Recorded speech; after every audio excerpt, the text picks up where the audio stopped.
Hello again, fellow hotel quarantine friends. Today I'm going to show you how to brew a cup of coffee.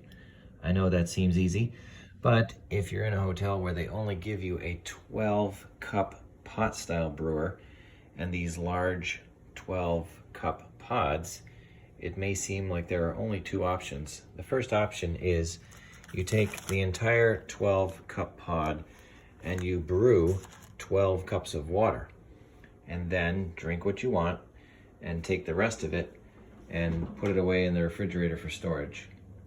Exhibit A.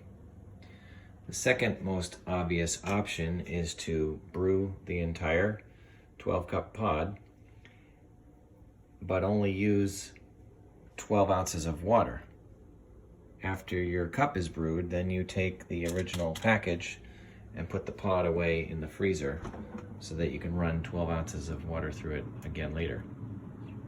Exhibit B. But if you're a technical genius like me, then you know there's a third option, and that is to run your Cumberland Farms Farmhouse Blend Coffee single serve pod through a 12-cup pot style brewer. The first important step is to make sure that your brewer is set to the darkest possible coffee setting. That way you get the slowest possible drip. The second most important thing is drilling the right size hole in the coffee pod. If you have too fast of a water flow, you're going to have a giant flood in the pot of mostly just watery grains. Ask me how I know. And if you don't brew the right size hole, either too big or too small, you'll also have a mess. I have Exhibit C of messes. So now I'm going to put you down and demonstrate the rest of the process. Whoa, that was fast. Hang on. First thing you need is a good knife.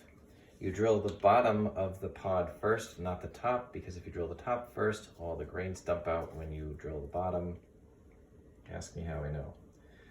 When you drill out the bottom of the pod, it's important that you don't make the hole too big, and also that you try to get the plastic out of the way earlier, avoiding puncturing all of your fingers, which would make for a great video. But definitely making sure that there's enough room for the water to get out fast. Again, otherwise it's all going to go back up through the top and make a horrible mess. Okay, so we lost a few grains there. The next most important thing is making sure that your holes are all aligned. The bottom of the drip basket, filter basket, excuse me, along with the top where the hole is for the water to drip out the top. So making sure that the pod is aligned before you put the lid down. I've already put the 12 ounces of water in, so all I have to do now is push the button and close the knife.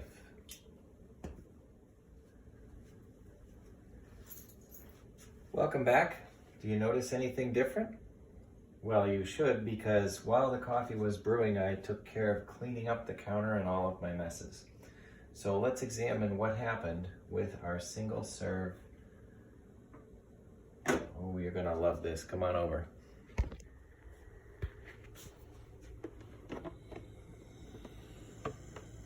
It did make a little bit of an overflow mess, so we'll take that out. And I assume that this basket has a lot of grains in it. Well, not too many. Just get that in the sink.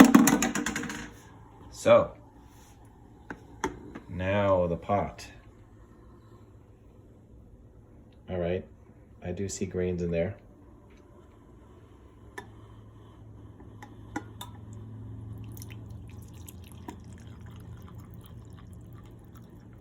If I pour it really slowly, most of the grains are going to stay in the back of the pot.